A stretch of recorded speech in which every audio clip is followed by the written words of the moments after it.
Guys! Kita ang aking bra.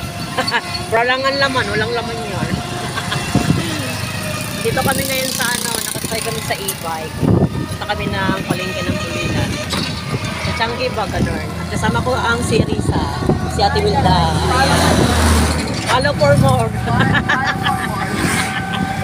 Ayan si Ate Wilda. Ayan, nandito kami sa mga itulay ng Pulilan. Dapat ang boses mo ay pang bakla. Sulay ng Pulilan. Para maraming naiinis sa akin. Gusto ko talaga yung maraming naiinis sa akin. Grabe. Lumiligaya ang aking buhay kasi ako yung nabuboard pag walang napapatre.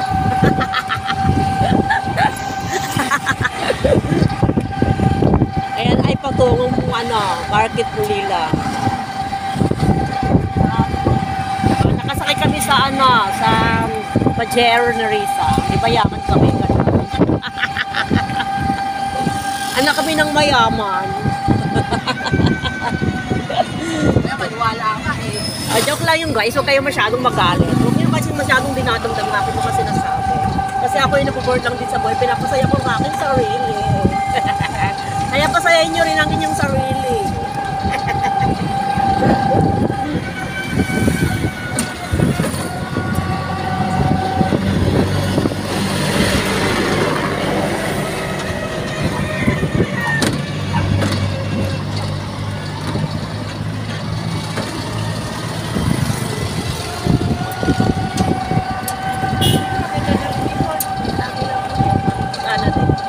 Marami na dyan aking bukas.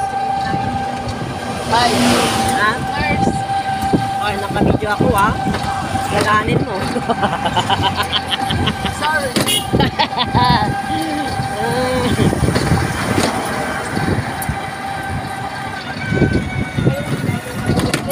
Daming pakwan. Malapit na magmura ang mga pakwan. Oh, ganda ng mga view na ganun doon. Oh. Sarap mag-tiktok sa ganun. Oh. Yun. Wala naman siguro mga habol na aso dyan eh. Wala naman aso. Wala naman. May aso. Saan? Ate Marie? Oo. Oh, dyan.